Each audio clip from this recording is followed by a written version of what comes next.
다는 이스라엘의 한 지파같이 그의 백성을 심판하리로다.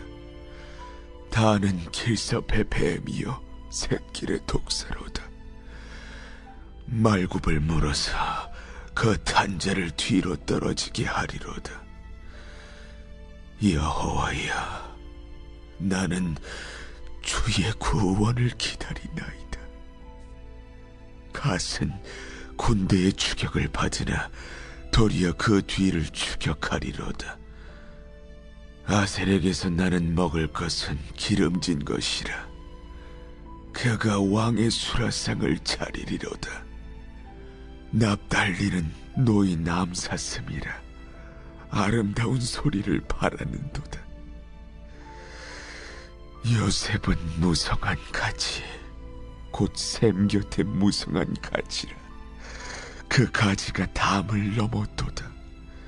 활 쏘는 자가 그를 학대하며 적개심을 가지고 그를 쏘았으나 요셉의 활은 도리어 굳세며 그의 팔은 힘이 있으니 이는 야곱의 전능자 이스라엘의 반석인 목자의 손을 힘입음이라.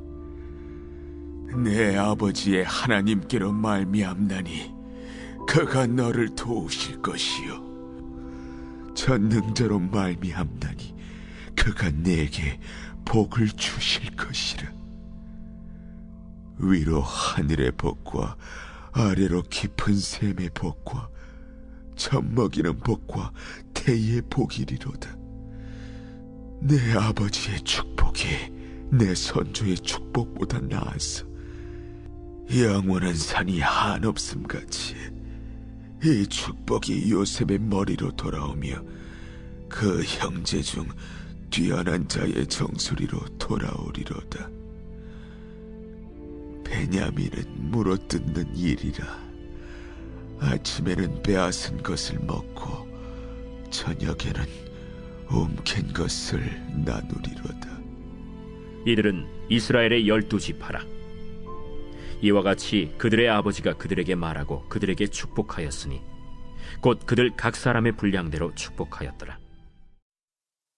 할렐루야, 좋은 아침입니다. 사랑하는 성도 여러분, 오늘 우리가 함께 펼치는 이 창세기 49장 말씀, 또 16절에서 28절까지 말씀인데 어제보다 나은 내일이라는 제목으로 함께 말씀 나누겠습니다. 2026년 5월 29일 또 우리 새일에 또 우리가 계속해서 말씀 묵상을 함께 나누는 귀한 날, 5번째 날입니다. 이제 계속해서 야곱의 생애 마지막 이 말이 전해지고 있습니다. 마지막 유언이자 하나님께서 그의 인생 전체를 통해서 빚어오신 믿음의 결정체였다. 우리가 이렇게 생각할 수 있죠.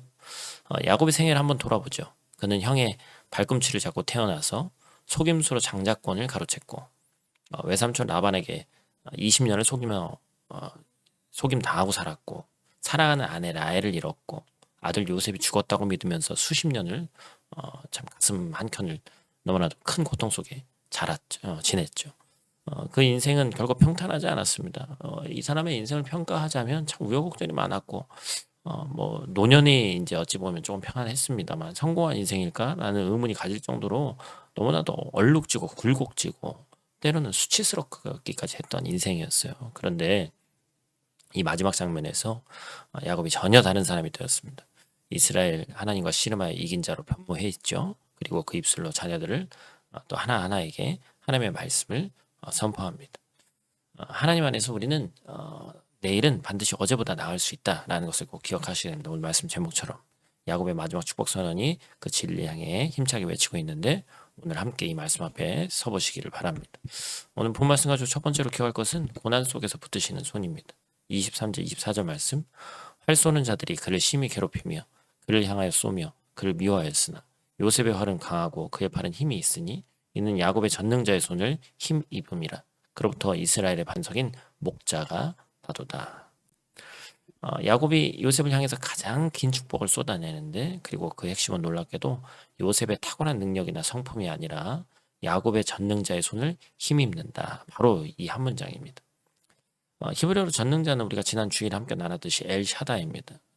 젖을 먹이시는 어머니 같은 그런 이름의 뜻도 있지만 또 단순히 어떤 뭐 강한 하나님 이렇게도 비유할 수 있지만 광야처럼 불모하고 척박한 곳에서도 충분히 공급하시는 하나님, 산처럼 흔들리지 않고 그 자리에 서서 우리를 보호하시는 하나님을 뜻하는 것이죠. 야곱은 요셉의 생애 전체를 회고하며 고백합니다. 형들에게 구덩이에 던져졌을 때도, 보디발의 집에서 억울하게 감옥에 갇혀 있을 때도, 술 맡은 관원장이 요셉을 잊어버려 2년을 더 기다려야 했을 때도 그 모든 순간이 하나님의 손에 강력하게 요셉이 붙들린 바 되었다라는 것이죠. 여기서 우리가 주목해야 할 단어가 있습니다. 활 쏘는 자들이 그를 심히 괴롭혔다. 히브리어 원문에는 이 공격이 단발성이 아니라 지속적이고 집요한 공격임을 나타냅니다. 요셉의 고난이 단 한 번의 사건이 아니었다는 것이죠. 파도처럼 거듭 밀려왔죠. 그런데도 요셉의 활은 강하고 그의 팔은 힘이 있었다라고 말합니다. 왜 그래요? 그가 특별히 강인한 사람이어서가 아니라 전능하신 하나님의 손이 그의 팔을 붙들고 함께 계셨다라는 것이죠. 우리도 살다 보면 집요한 공격을 받을 때가 있습니다. 사람에게서 오는 상처가 한 번으로 끝나지 않고 반복되고 상황이 나아지는 것 같다가도 다시 무너지고 그때 우리는 묻게 되는 거예요. 하나님 정말 저를 보고 계십니까? 야곱의 고백이 오늘 우리에게 대답합니다. 그렇습니다. 그분이 보고 계실 뿐만 아니라 지금 이 순간에도 당신의 발을 붙들고 계시다. 하나님은 고난을 제거해 주시는 방식으로만 우리를 도우시지 않습니다. 오히려 고난 한가운데서 우리의 팔을 붙드시고 그 고난을 뚫고 나오게 하시는 방식으로 우리를 강하게 하시는 줄로 믿습니다. 요셉이 총리가 된 것은 고난이 없어서가 아니라 고난 속에서 하나님의 손을 놓지 않았기 때문에 그렇습니다. 그렇다면 오늘 여러분의 손에 붙들려 있는 것이 무엇인지를 봐야 되겠죠. 상황인지 아니면 하나님의 말씀 약속인지를 돌이켜보시기를 간절히 축복합니다. 두 번째로 기억할 것은 기다림이 복으로 바뀌는 자리입니다. 18절 말씀, 여호와여 나는 주의 구원을 기다리나이다. 이 짧은 한 문장이 야곱의 12아들 축복 선언 한가운데 돌연 등장해요. 단지파에 대한 말씀을 하다가 야곱이 갑자기 하던 말을 멈추고 혼자 기도하듯이 이 고백을 내뱉습니다. 여호와여 나는 주의 구원을 기다리나이다. 성경학자들은 이 구절을 야곱이 자신의 생애 전체를 압축한 신앙 고백으로 봅니다. 야곱의 삶은 기다림의 연속이었죠. 라헬을 얻기 위해서 7년을 기다렸고 또 7년 일했습니다. 에서의 분노가 가라앉기를 기다렸고 요셉이 살아있다는 소식을 듣기까지 수십 년을 기다렸어요. 그리고 이제 죽음의 침상에서 그는 또 하나의 기다림을 고백하는데 그것은 하나님의 완전하고 최종적인 하나님 품을 기다리는 것이죠. 히브리어로 기다리다에 해당하는 이 단어의 좀 뜻을 보면 본래 뜻이 밧줄을 꼬다 실을 팽팽하게 당기다라는 뜻이 있습니다. 단순히 막연하게 세월을 보내는 것이 아니라 한 방향을 향해서 온 힘을 다해서 당기며 긴장을 유지하는 것. 그것이 바로 성경이 말하는 기다림이라는 거예요. 야곱은 포기한 게 아니었죠. 방향을 잃은 것도 아니었습니다. 끝까지 하나님을 향해서 자신을 당기고 있었다. 오늘 우리 중에 기다리고 있는 분이 계시죠. 아직 이루어지지 않은 기도 제목을 품고 언제 응답될지 모르는 약속을 붙들고 하루하루를 버티고 계신 분들이 있습니다. 야곱의 고백이 오늘 그 자리에 찾아옵니다. 기다림은 무기력한 것이 아니에요. 기다림은 하나님을 향한 가장 강력한 신앙의 자세다라는 것이죠. 더 나아가서 야곱은 요셉에게 하늘의 복, 깊은 곳의 복, 또한 젖가슴의 복, 자궁의 복, 위로부터 아래로부터 삶의 모든 영역에 복이 임하기를 선포하죠. 참 구체적인 기도예요. 그리고 이 복이 조상의 복보다 뛰어나기를 원한다라고 기도합니다. 하나님은 세대를 이어서 더 깊어지시는 분인 줄 믿습니다. 우리의 신앙이 부모 세대보다 더 깊어졌고 우리 자녀의 신앙이 우리 세대보다 더 넓어지는 것이 하나님이 원하시는 것이다.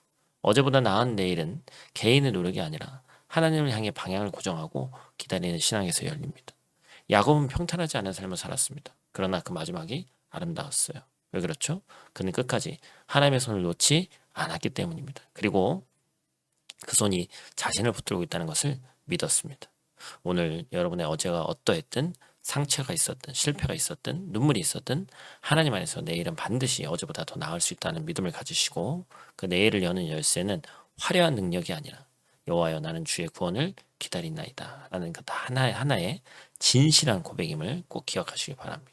오늘 하루도 그 고백 위에 우리의 삶을 올려놓고 담대히 걸어가는 저 여러분들 되시기를 간절히 축복합니다. 오늘 말씀을 가지고 함께 실천하길 원하는 것은 세대를 향한 한마디 전하기라고 이름을 적어봤습니다. 야곱이 자녀들에게 축복을 했듯이 오늘 내 주변의 다음 세대, 자녀, 여기는 뭐 조카 이게 있지 않습니다만 청소년, 그렇죠? 짧은 말 한마디나 또 문자로 또 우리 선생님들도 그렇고 또 눈에 보이는 아이들에게 격려하시길 바라요. 너는 하나님의 손 안에 있다. 하나님 붙들어 주실 것이다. 힘들어하지 말아라. 강력한 하나님의 손이 있다.